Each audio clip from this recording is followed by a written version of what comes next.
कहानी चालाक खरगोश और लालची शेर। एक समय की बात है, एक जंगल में एक बहुत ही लालची और क्रूर शेर रहता था।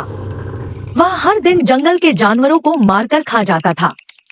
सभी जानवर उससे बहुत डरते थे और अपनी जान बचाने के लिए कुछ भी करने को तैयार थे। एक दिन सभी जानवरों ने मिलकर शेर के पास जाने का फैसला किया और उसे एक समझौता प्रस्तावित किया।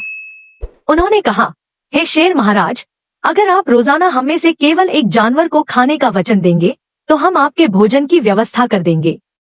इस तरह आपको शिकार के लिए जंगल में भटकना नहीं पड़ेगा। शेर ने इस प्रस्ताव को स्वीकार कर लिया। अब हर दिन एक जानवर शेर के भोजन के लिए जाता था। एक दिन एक चालाक खरगोश की बारी आई। उसने सोचा, मैं इस शेर को सबक सिखाऊंगा। खरगोश जानबूझकर देर से शेर के पास पहुंचा।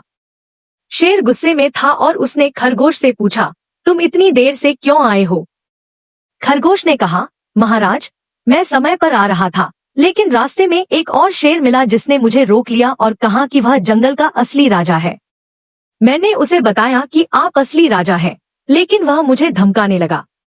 शेर यह सुनकर गुस्से में आ गया और खरगोश से कहा, मुझे उस शेर के पास ले चलो, मैं उसे सबक सिखाऊंगा।